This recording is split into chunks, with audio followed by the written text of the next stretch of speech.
Bismillahirrahmanirrahim. Assalamualaikum dear students. Welcome to AZ International Publishing House. Today we are going to discuss Mathematics Grade 4 Unit number 7, and Unit number 7 is about data handling. Today we will recall summary. अच्छा, summary में हम पूरे unit के जो major concepts होते हैं ना उनको रिकॉल कर लेते हैं. Data handling is the process of collecting information and present information in a useful way. भाई इस चैप्टर का नाम ही डाटा हैंडलिंग था. तो डाटा हैंडलिंग का मतलब क्या होता है? डाटा को इकट्ठा करना, फिर उसको प्रोसेस करके इंफॉर्मेशन बनाना और फिर प्रेजेंट करना. जैसा कि हमने देखा था कि हमने प्रेजेंट किया बार ग्राफ से, हमने प्रेजेंट किया डाटा को लाइन ग्राफ से और फिर पाई चार्ट से. यानी ग्राफ से हमने किया ना. तो ग्राफ होता क्या? Graph is a graphical representation which summarise a large data set in a visual form. भाई एक पिक्चर की शक्ल में इतना बड़ा डाटा होता है. फर्ज करो 800 स्टूडेंट का डाटा, तो आप एक छोटे से ग्राफ में उस तमाम डाटा को शो कर सकते हैं, विजुअलाइज कर सकते हैं. फिर आपने पढ़ा वर्टिकल बार ग्राफ के बारे में. Vertical bar graphs are graphs in which we draw bars vertically.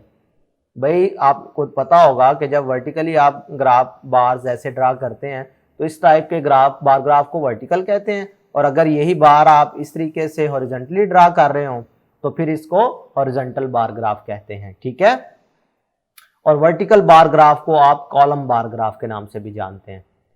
Next देखें जी, line graphs are the graphs in which we use line segment instead of bar. भाई यहाँ पर हमने बार्स यूज किए थे और आपको याद होगा कि जब हम लाइन ग्राफ बनाते थे तो हम ये इस तरीके से डॉट्स यूज करते थे और फिर इन डॉट्स को लाइंस की मदद से मिला देते थे, तो ये बार ग्राफ बन जाता था.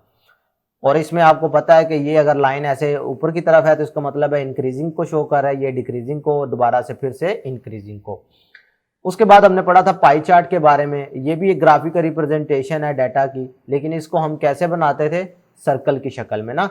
सर्कल के सेक्टर बन जाते थे. सेक्टर आपको पता है 2 रेडियाई और एक आर्क, ये मिलकर जो हिस्सा बनता है इसे सेक्टर कहते हैं. तो इस सेक्टर की मदद से आपको याद होगा कि हम डाटा को रिप्रेजेंट करते थे. इस तरह के चार्ट को पाई चार्ट कहते हैं, इसको सर्कल चार्ट भी कहा जाता है. ठीक है. तो मेरे बच्चों ये थी समरी यूनिट नंबर 7 की.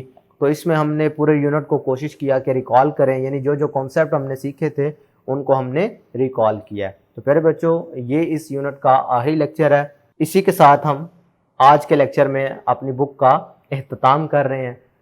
बहुत सारी दुआओं के साथ आपसे इजाज़त चाहूँगा. अल्लाह हाफिज़.